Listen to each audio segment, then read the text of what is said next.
Ταυτόχρονα η Νέα Δημοκρατία έχει Ξάνθη και Ροδόπη. Εκεί δηλαδή που αφήσανε τους Τούρκους να κάνουν ό,τι θέλουν. Να κάνουν παιχνίδι.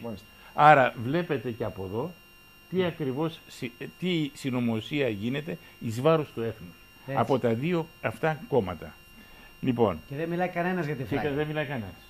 Και εδώ τα δύο κόμματα, δηλαδή ο ΣΥΡΙΖΑ παίρνει ένα δεκάρι και η Νέα Δημοκρατία στη Ροδόπη παίρνει 16.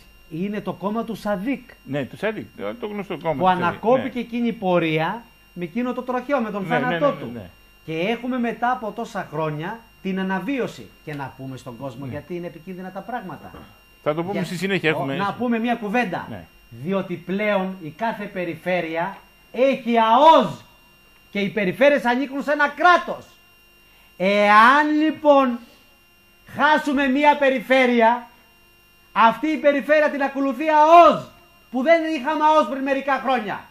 Και οι προδότες, και τους λέω προδότες, που δεν σκύβουν να αντιμετωπίσουν αυτούς που απεργάζονται προδοτικά σχέδια και δεν εμποδίζουν οι υποψηφιότητες που στρέφεται εναντίον του ελληνικού έθνους, συμμετέχουν σε εθνική μειοδοσία. Καταλαβαίνετε γιατί λέω την ΑΟΣ? Καταλαβαίνετε τι παιχνίδι παίζεται στη Θράκη? Και ο Σαμαράς και ο Βενιζέλος που είναι υπουργός εξωτερικών δεν μιλάνε. Και δεν με ενδιαφέρει αν δεν μιλάνε, τι πράττουν.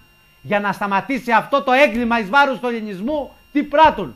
Εμείς αγωνιζόμαστε για Ελλάδα με ισχυρά σύνορα και για ελληνισμό χωρίς σύνορα. Αυτή είναι η διαφορά από τους υπόλοιπους. Εμείς αγωνιζόμαστε, επαναλαμβάνω, για μια Ελλάδα με ισχυρά σύνορα και για ελληνισμό χωρίς σύνορα. Κύριε Σαράκη, απορώ με τη φωνή σας πραγματικά που βγαίνει. Διότι η φωνή μου βγαίνει ότι δεν έχουμε κανέναν πάτρον από πάνω εργοδότη, εργολάβο και τα λέμε πλέον χωρίς λογοκρισία.